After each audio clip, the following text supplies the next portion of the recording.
bids are in, the gavel's dropped. Ladies and gentlemen, here at WineBid, we are finally hammered. That's right. This is WineBid's podcast. They get all things wine value, wine retail, wine auctions, and just wine. My name is Jeff McGurn. I'm on the WineBid marketing team. With me, as always, is the spirit guide of Sonoma. That's right, our wine expert, Paul Walker. Welcome to the podcast. Paul, it's wonderful to have you back. Oh my goodness. That's right. Today, we're going to be going through some of the interesting stuff from the U.S. coming into auction. Let's jump right into it.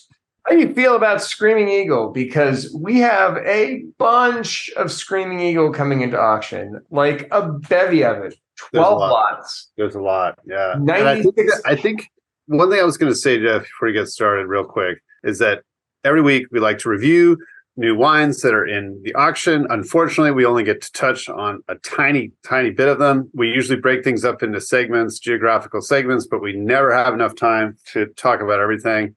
We do, however, have a list of our picks, which gets published on our blog. So that is something to take a look at if you have any interest. There's all kinds of cool stuff each week, but like I said, we never get a chance to talk about everything. And we'll feature picks from California, the Northwest, obviously other parts of the US, Texas, sometimes East Coast, everywhere. And then is obviously the rest of the world. So it is unlikely this week, it being Wednesday already, that we will get to. So just mentioning, I think you said 12 lots of Screaming Eagle this week. Is that what you said? I did. I want to add one more. Yeah, because a bunch of, I was going to say, I pulled my list of picks on Sunday, and I saw that on Monday there's a whole bunch more. There's like a whole bunch of stuff. But I'll just add one thing. Like last week, we did this amazing interview with the legendary Ed Spragia, and so we didn't get to do our picks. And I think it's worth mentioning with our picks, we're only looking at and picking stuff that's coming new into auction. So there's probably like 1,500 lots that came in last week that because we didn't get to do our picks, we're not discussing this week. But there was a lot of amazing stuff. Now, a lot of it sold, but there's probably still a lot there. So just because we're not mentioning something that you like doesn't necessarily mean that it's not, that we don't have it at auction. So if we don't mention it, it doesn't mean that you like bad wine either. But correct. That's entirely possible, especially with Jeff's picks. So. I mean, obviously, I would never do this, but I think Paul sometimes will not mention stuff that he likes so that he can bid on it. That's absolutely true. That is absolutely true. No, I do that. I do that too. So just because we don't mention, oftentimes, if you're like, why are this guy's talking about that crazy wine that hasn't been in auction for 6 years? Yeah. Only $30. I love this producer, and they never mention it when it's at auction. There's a reason for that, and it's probably because we're bidding against you, right? Yeah, and actually, I do. It's funny because I do mention picks that I've bid on, and obviously won't mention it. So, we don't get into weird conflict of interest territory, but there are definitely lots I've mentioned before that I've bid on. And most of the time I do get outbid. So yeah, and we set our reserves, but we don't actively bid against people. So we should say we set max bids. We set max bids in the auction. And then we don't outbid customers. We don't So if you see me bidding against you, it's an automatic bid. Jeff, I'll outbid Jeff and my other colleagues at WineBid, of course, but not outside the company. Yeah, I like to make sure Paul pays maximum value for anything he bids on. So I bid just below his maximum bid. I can just remove your bids anyway. So that's true.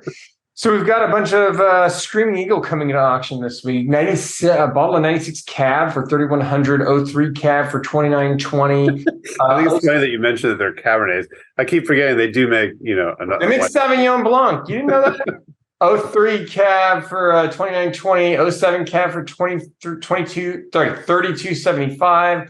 14 for $24.95, 15 for $29.10, 16 for $28.85. 3-bottle lot of the 95 for $94.85. 3-bottle lot of the 97 for $11,735. 3-bottle lot of the 98 for $1,700.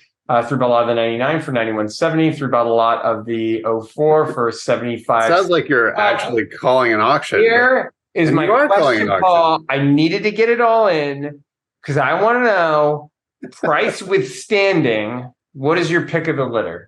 price withstanding. So Price you're supposed to take price into account. Take it into consideration. What's your pick of the litter there? I mean, like theoretically, 97. I'd buy the 14 because it's a great vintage, and it's always underpriced at auction because it's not considered, as great as 15 and 16 and 18 and 19. So I'll just say 14. And I tasted it at the Oakville tasting, and it was great. So there you go. Delicioso. We've got 6 liter of 1990 Opus 1, which I thought was super interesting. That one's going for $3,045, in addition to a bunch of Opus 1 coming into auction. So if you're into Opus, that's for you. It wouldn't be finely hammered if I didn't mention 1995 Caymus Special Selection 3 liter, which I thought was kind of cool, right? Yeah. For That's $700. good wine. That's good. The 95 is good. That's like cutoff year for me. 700 is not even that bad, I feel like, for a 3 liter, a special selection from 95. Like, that's probably going to be pretty killer right now. Yeah, that's great stuff. That's really good. And we have a ton of other Caymus coming to auction as well. So if you're into Caymus, this is like Jeff. Jeff yeah, loves this is it. a good week. We have a bunch of Scarecrow just in time for Halloween, right? I mean, I know. Just in time. It's still August, for God's sakes. No, Are you those people that start celebrating Halloween in like the middle of July or something? Costco put the Halloween decorations in June, right? Like there's been Halloween decorations in stores forever, but like 07 for 880, 08 for 540, 09 for 575, 10 for 635, 13 for 710. Yeah, there's a lot. There's like a real serious vertical of it. And a bunch of the Tin Man, a bunch of Emitan as well. So, I mean, whatever Scarecrow you happen to be interested in, I mean, this week is a great time to buy Scarecrow, which is interesting because like we get Scarecrow in pretty regularly, but not this much. Like this is a lot of Scarecrow, I feel like. That's true. 21 lots that's quite a bit. I know you're not a fan, but I thought this 97 Schaefer Hillside Select Cabernet Sauvignon Mag. I picked the 91 because I love that wine. And for a Mag 460, I thought that wasn't too bad at all because 91 is a phenomenal vintage. 97's too ripe for me, but I'm sure it's great. But the 91 is killer. That's great stuff. You're too ripe for me, so. Or the 04 mags at 510. Yeah, there's some decent deals in Schaefer mags this week. The 99, I thought I don't know, I haven't had that wine in forever, but that was a tannic vintage. But I thought the 91 that's a killer wine. 460 just didn't seem like a terrible price. Did you see all these Ridge Montebellos coming into auction? Oh gosh, yeah, there's a ton of that. 96. I just picked the Magnums because there were so many. I just picked the large formats. They were it was the 04. What I thought was super interesting was like, you could put together like a really interesting vertical there. 97, 98, 99, 2000, 01, 02, 03, 04, 05. No 06, but 07. And what I don't know, what always strikes me at these is like, if I go buy it at retail, the Ridge Montebello is like 253, right? And then I come on here and I buy like 240 for a 97, 225 for a 98, 99 is 225. So very reasonable. Like this is very reasonably priced when you consider, what it's going for at retail. I still believe that there's a tremendous amount of value in Ridge Montebello and Ridge in general. And I'm still surprised that everybody knows. It's not like nobody knows about Ridge, right? Everybody loves Ridge, but yet there still tends to be a tremendous amount of value there. And I don't know why, but I will benefit from it. So let's keep the value going. One that I thought was interesting, and it already has a bit on it, is this 1968 Heights Lot Z82 Pinot Chardonnay. And this one started at 255. It's at 265 already. I'm actually surprised looking at the bottle, the label's been through a lot, but the juice inside, the label's been through a lot. The juice inside actually doesn't seem well. The label's been through a lot. To me, it just looks like it's been in the cellar. The juice inside doesn't seem as cloudy as I would anticipate for a white with that much age on it. No, it's cool. These wines do last a long, long time. And I've had, what was it? I think the 1969 Pinot Chardonnay, not too long ago, within the last 10 years. And I was blown away by the color. Actually, the bottle in person looks lighter than it is on the internet, on the photo, because I mean, if you look at the glass, above the meniscus, it's a pretty serious green glass. It's quite clear in hue. So yeah, that's definitely a long-term aging wine. I actually have a bottle of 1973 Pinot Chardonnay. Oh, really? Yeah. Does it look good? Is it similar color? It looks similar in color. I should go grab it as soon as we're done here and take a look at it. But yeah, no, I mean, I was surprised the color didn't seem bad. I haven't looked at it in a while though. They last a long time. That's an interesting one too, because I've never seen a lot designation for this wine. So super interesting. Cool. 95 Beaulieu Vineyard, Georgia State Latour Private Reserve Cabernet Sauvignon for $95. So it's $1 for every year beyond 1900, I guess, is how it works. But I only mention that because I feel like, I don't know, I think Georgia State Latour, especially some of the older ones, are good, really good. Yeah. And like $95 is like less than what you'll pay for it at retail right now. I think the last time I bought it at Costco was like $110 or something, or right around the $100 mark.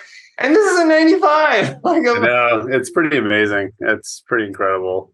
Still a good deal. It was a fantastic deal. I wanted to beat you to the punch on the 92 Arajo Estate Islay Vineyard Cabernet Sauvignon.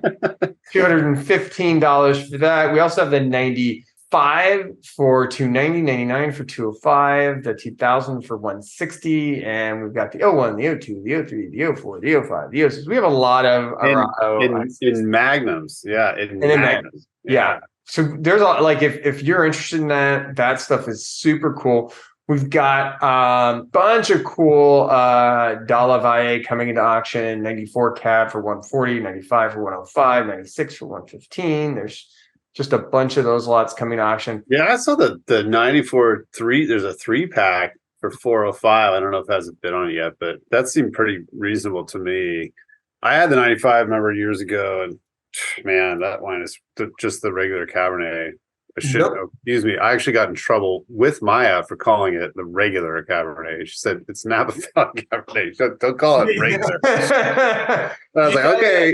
The only reason I was calling it was to differentiate it from the other wine. Sorry, not the regular Cabernet, the low end Cabernet. Wait. The bottom shelf Cabernet. Wait. No. The 95 is killer. And 94 was great too last time, but I haven't had it probably 10, 15 years. But I'd still like, some of these 94, for me, 94 now is kind of the vintage that is really, really, really drinking well.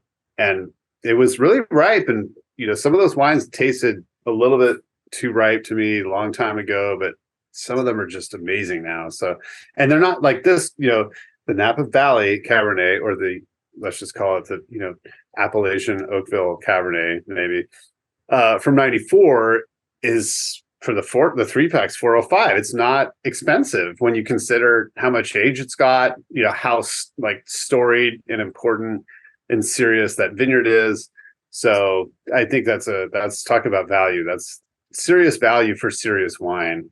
Especially when you stack it up amongst some of the other, like, very sought after and expensive bottles. And it's not to say that something like Opus One isn't good, but I think when you compare something like that, or I don't know, anything else, right? Any other really well-known Cabernet Sauvignon, and you stack it up against this, like, I think this stuff, $1 per liter is a really good value, right? Yeah. Well, because the price has obviously gone up substantially, and the Maya has always been expensive, like no matter what you look at. But for a quality perspective, I think to be able to buy 94 and 95, these amazing vintages for this amazing Oakville wine, it's kind of hard to find examples like that anymore. It's inspiring. It's cool. We have a ton of Bryant family vineyard stuff coming to auction. Well, there's everything, right? There's the DB4 and the Bettina and everything, sort of everything under the sun, It's including the flagship wine, I believe. a ton of it. So 37 lots of Bryant Wow. family stuff That coming is to quite a lot. auction. Just a massive amount of it if you're a fan. I picked up the 1997 Palmer. I thought that was interesting. That's one I'm keeping an eye on. That one's going for 205, which I thought for 97 for Palmer seemed like a pretty decent deal. Not crazy. I picked out this. I'm keeping an eye on this '05 Darius 2 6 liter for 1720. That one I'm curious to see if there's movement there. That's a nice party bottle. 1720. Did you say 720? I think it's 1720. I said 1720. 720 is a steal for that. Oh yeah, you would buy two. I'll take them all. Keeping That an stuff's eye. expensive. That bottle at the winery is probably like $3,000 or something. Well, exactly. I mean, well, probably went at auction or something, right? Yeah, I'm sure it was bottled. Yeah, it's probably bottled for a special event or something. Yeah. I didn't look at the back label or anything, but look, I didn't see anything on the back. Yeah, there is no back label, and I'm not seeing anything that indicates that it was auctioned off. But oftentimes these super large format end up at auction, and somebody pays a lot of money for them, so you don't have to. Another one I had my eye on was a 16 Icy Vineyard Cabernet Sauvignon for $295. We got a couple of those. We have 16. That's good wine. That's really good. That's going to be delicious stuff. And then also the 16 Corazon Cabernet Sauvignon for $90. We've got through those. I thought that was a pretty good deal for Corazon. They make phenomenal juice. I've had that. It's delicious. I mean, it's going to need some time, before it really sings, but great stuff. And then I also was have my eye on this 04 Maris Cabernet Sauvignon Mag for $280. We've got two of those. Yeah. I saw there's multiple bottles of it, right? There's multiple mags of old Maris. What am I missing here? Actually, yeah, no, on that Maris point, I was curious because I wonder if 03, I think one of those early 2000s vintages was the last year that Mark Harold was the winemaker, and he was kind of a big deal. But anyway, I don't know. I'll have to look that up. But still, yeah, those are not expensive. $200 for the 03 Magnum is 20 years old, been cellared, well for years and years. I thought the 03 was a pretty good deal at 200. Yeah, and we've got they're all mags, 03, 04, 05, 06, 08. Those are all mags, and then 750s, 09, 08, 09, 10, and then there's a 3-bottle vertical, 8, 9, 10. 8, 9, 10, yeah. Yeah, for $285, which not bad. Less than 100 a bottle. It's that stuff is pretty expensive for sure. So you touched on a lot of the things I was excited about, including the Arajo large formats, a whole bunch of them. 87 BV George Latour got a bid. Looks like it's 76. I thought that was pretty cool. It's a wine called Brulium that I'd never heard of before. So I was curious about that because it looked like some micro production Sonoma Coast Pinot Noir from Gap's Crown Vineyard, $60. I'd never heard of it and seemed expensive, so I was going to look into that. Mag of Bukella 05 for $260 is not a bad deal.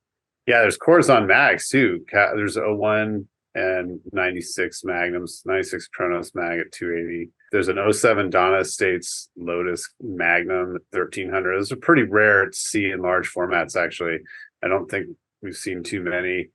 Let's see, 95 Hartwell, which is no longer around. That winery is gone. Well, the place is still there, but it's Realms Winery now. It disappeared.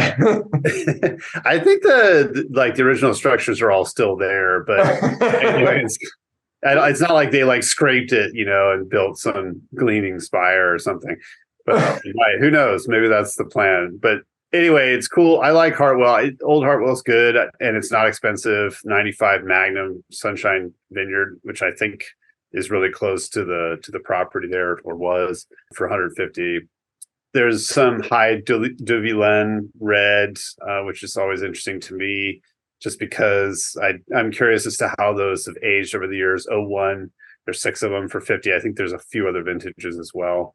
There's some Joseph Swan Pinot Noir, which has quite a following. However, the younger wines, when I say younger, I mean like last 20 years or so, they don't seem to be terribly expensive. '07 Sara Lees and '08 Sara Lees are 40 a piece.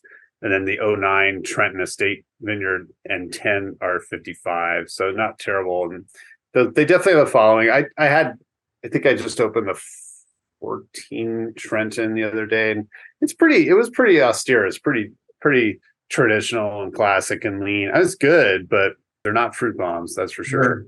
Those are all words I use to describe myself. Traditional and classic and lean. Yes. Or fruit. Yes. It's actually the name of my autobiography. I see. Oh goodness. '01 La Serena. That's a label you don't see that often, especially in large format. It is Heidi Barrett's own wine, her own vineyard and or label, I should say. I don't know if she owns all the vineyards, but anyway, interesting to see an '01 Magnum, not expensive, 180. That's another one I'm curious how that's drinking, because I think those wines are actually quite good and they're not terribly expensive. There's a 14 Literai Charles Heinz Chardonnay snuck in this week at $70. There's a couple McDonald's in 13 and 17. Prices keep creeping up for those. There's wine called Marine Layer, another wine I'd never heard of before. Brasseau Vineyard Syrah from 2020 is $50. So that's kind of interesting. There's a bunch of Ojai wines too, and they're very inexpensive. I really like those wines. The Syrahs are really great. The Pinot Noirs are good too, and they're not expensive. I think everything's $40 or under. Kessler Hack Vineyard Pinot 14, Kick on Ranch 13, Roll Ranch 10 and 12. And yeah, they're not Roll Ranch Syrah, I should say. Kick on Ranch Pinot Noir 13. Not expensive. 18 Paradigm, speaking of Heidi Barrett, that's probably one of the most inexpensive wines in Oakville, at least on the auction. The 18 is at $75, which I think is a screaming deal. It's fantastic wine. Always shows well. It's not over extracted. It's more, I would say, kind of reserved. It ages well, and they're very, very good. Anyway, another good value, I think, from that neck of the woods. There's some Paul Lotto wines in, which I've always been interested in. I don't have a lot of experience with them, but they're quite tasty. Some funny names too. 18, It's All Good, Talia Oliver's Vineyard Chardonnay. It's like 60. Magic Moments High Vineyard Pinot Noir 2020 for 45. Matinee Pinot Noir 21 for 45, and 19 Strawberry Hills Portico Hills Vineyard Grenache for 31. I actually didn't even know they made Grenache, so that's kind of cool. And I think they're rather expensive too on the mailing list, like up in the 60, 70, 80 range. Some Peter Weichel Mags of Le Pavot, which I thought were reasonable, 04 210 and 05 for 290. Pride Mountain Cab 5 liter 03 for 435. I thought it was a smoking deal. That is a smoking deal. Yeah. Some couple Rivers Marie wines that really interested me. The 16 Summa Old Vines Pinot Noir, but also the 2021 Bodega Thierrot Vineyard Pinot. This is actually a new label for both Thomas's wine, Rivers Marie, as well as Sense's wine, which is a friend of mine. And Max Thierrot actually owns the vineyard out there. It's right by some vineyards that Steve Kistler sources from for his Occidental label. And I'm really excited to try these, actually. So I'm sure the 21 Rivers Marie Bodega Thierrot Pinot is excellent. So can't wait to try those. That's cool to see. And yeah, there's a St. Subri Meritage 97 tasty wine. That's $26. I thought that was a great deal. There's a 3 liter of 05 Stag's Leap Cast 23 for $600. There's some Stallworth Cabernet, which is a newer mailing list wine I've never tasted before. Caught my eye. 3-pack of that, or I should say 3 bottles. At this point, I think you're just listing everything we have at auction. I'm not. I'm already at the S's. I'm just talking about rare and interesting finds, things that I'm interested in. You don't have to listen, Jeff. You can tune out if you want. No, I literally have to listen because I host the podcast and I don't have earplugs right now. Okay, I'm almost done. Don't worry. Let's see. 96 Vineyard 29 mag. I thought that was a steal for $140. Oh yeah, that is a steal. There's quite a few others, I think, as well. I think there's a bunch of other V29, but the 96 mag for one. I mean, I saw there was a bunch of Vineyard 29 stuff. Deal. I specifically did not want to mention the Vineyard 29 stuff because I have my eye on a bunch of it. And I was like, maybe Paul won't notice the Vineyard 29 stuff. Like maybe it came into maybe he won't notice like the Vineyard 29 stuff, and maybe he won't notice the McDonald. But no, I will notice. Thanks, unless Paul. It gets added late to auction, I will notice. I'll keep going so we don't have to take too long, even though it's taken a long time already. West Mar, there's a bunch of West Mar wines. Somebody obviously just unloaded their whole cellar's worth because there's like all kinds of vintages from '04 all the way through, or I mean, not complete vertical, but 09, 10, 11, 12, 14, 16, 18, 19, from multiple vineyards, I should say. Boleto, Hellenthal, Ullman, Salzgeber, Silk Vineyard, all kinds of stuff. This wine is really cool. I used to actually be on the mailing list, but they're not expensive, and I think there are some great Sonoma Coast sites and Russian River Valley Pinot Noirs, and yeah, I think they're all $45 and under. So some great tasty wines there. There's a bag of the 17 Hellenthal. I've never seen large formats of this for $90. So anyway, that was really cool. And there's a couple William Sellian wines that I haven't seen for a while. 2012 Morning Dew Ranch Pinot Noir and a 97 Hirsch, actually a couple of 97 Hirsches, which should be phenomenal. And they're not terrible. The Morning Dew Ranch is 105 and the Hirsch is 120. So those are my California picks. I'm going to quickly go through Oregon. Okay. Some Domaine Serene, Evanstad 19s. We've got a bunch of Beaufort coming up. Yeah, there's a lot of Beaufort. A lot of Beaufort. A bunch of Ken Wright. And we've got Nissa Vineyard, Shea Vineyard, some Bergstrom Winery stuff coming to auction, Patricia Green, a bunch of Penner Ash, a couple of Penner Ash, and some Sequitur, and some Love, and Squalor, which isn't that the name of your autobiography? It should be. It should be. And then in Washington, we've got some 95 Cascada Creek for 120, and an 02 Cascada Creek for 135. We've got some Bionic Frog, 14, 16, 18, 16, Cayuse Wella Special number 10, Mag for 135. We've got a couple of Leonardi Cellars, and some Charles K. Smith. Those were the ones that really stood out to me. And I want to do something that we don't do very often, but because I feel like we haven't done as many picks in the last few weeks, we have, even though it's not new this week, it is one that we didn't cover, I don't believe.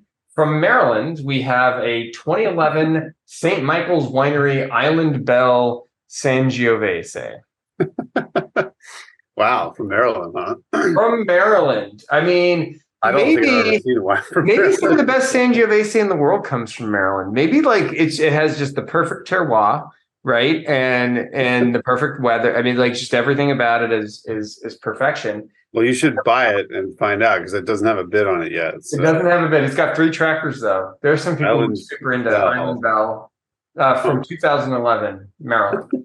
We've got some non-vintage Creekside Cellars wine that's fun for all of you. Where is this if you from? like, this is from wait for it, Colorado. Now here's the thing. Wow.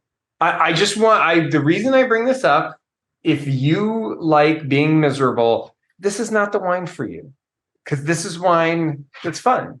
If you want to be sad, if you want to be miserable or frustrated, you might want to consider avoiding this bottle. I think they call it this so they could put a WT label. 100%. They call it that to put a WTF on it. Also, again, it is not non-vintage, or as Paul would say, multi-vintage. I know you hate it when we say non-vintage. I do. It is multi-vintage. Who knows how many vintages are in there? We have a non-vintage or multi-vintage Tabor Hill Classic Demi Red. I'm not sure what a Demi Red is, but it is made in Michigan. We got covering a lot of territory. Yes, it is. I hear the word on the street is that this Tabor Hill Classic Demi Red is soft, fruity. And so I see it on the label. That's the word on the street. That's what all. I'm going to guess that this is not a recent vintage because it looks. It's got a mid-shoulder fill and just like looking at the description. I mean, when was the last time people put descriptions of the wine on the label? It was like the 40s or something. No, I think Barefoot has footnotes on the footnotes on the back of their label. That's good. From New York, we've got some Channing Daughters, Home Farm. That's a big label out there, Channing Daughters. Rafosco Rosado, Merlot Rosado. So some rosé from Channing Daughters and some Sauvignon Blanc from them. Some Pinot Grigio. Wow, that is like all these wines make me think of like crazy ringers you could throw into a blind tasting with friends. You know, if you did like a rosé tasting or like a non-typical red variety tasting, you know, I don't know. Didier Dagenau, Screaming Eagle Sauvignon Blanc, and then 2017 Channing Daughters Mud West Vineyard. 2017. Pinot Grigio, better yet. The Pinot Grigio. We've got this. I'm not even sure what this is, but there's this non-vintage Usonia Vistas red wine.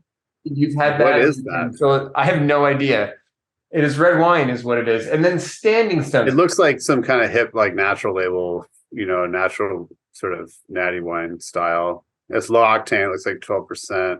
Standing Stones 2012 Finger Lakes Petit Verdot. I like Riesling and Gewürztraminer from the Finger Lakes. I've never had Petit Verdot from the Finger Lakes, but who knows? Maybe it's quite amazing. And then from Texas, we have a bunch of that CL. Oh, there's that more of the Buteau wine. Yeah. Yeah, carbonic. We mentioned these a couple of weeks ago, but the carbonic one kind of scares me. I don't know. I think that's going to have to be a bet that if you lose a bet one of these days, you're going to have to drink a bottle of that carbonic Counoise. Yeah, I'm not sure. I did buy one of the Sangioveses from these guys in Tempranillo. I had one of the Tempranillos. It was really good. It was, again, this is like, you never ever know where this is coming from, but I thought it was impressive. No, I think these wines are good. And carbonic Counoise, that could be a little dicey. Oh, I wanted to mention too, I know we're going to wrap it up, but yeah, there is something I've actually never seen before, which is a 3-liter of 97 St. Innocent Freedom Hill Vineyard Pinot Noir for $300. I thought that was really cool because I don't think I've ever even seen magnums of St. Innocent before. But anyway, it's one of my favorite Oregon Pinot producers, and that caught my eye. 2021 Bergstrom Pré du Col. I saw that too. It's got bids on it, and also there's a 14 Irie Original Vines Pinot Noir for $65. So those are some of my Northwest picks too. What's coming in? Splendid national coverage. We really crossed the country today. We really did. I feel really good about ourselves. You know, I mean, I feel like we gave a lot of Colorado, Maryland, New York, Michigan. Yeah, everything. We were getting a lot of exposure. Look, Finally Hammered shines a bright spotlight and a big spotlight in the wine world. And I wouldn't be surprised if there was a rush of people looking for wine from Maryland or Colorado. A lot of people like wine that's fun, Paul. That's true. A lot of people, it's an underserved market. People who love wine and love fun, that is an underserved market. And that is the best of both worlds right there in Colorado. And you don't even need a vintage to have fun and drink wine at the same time. So with that, this has been Paul Walker and Jeff McGurn wishing you happy bidding and cheers. Cheers.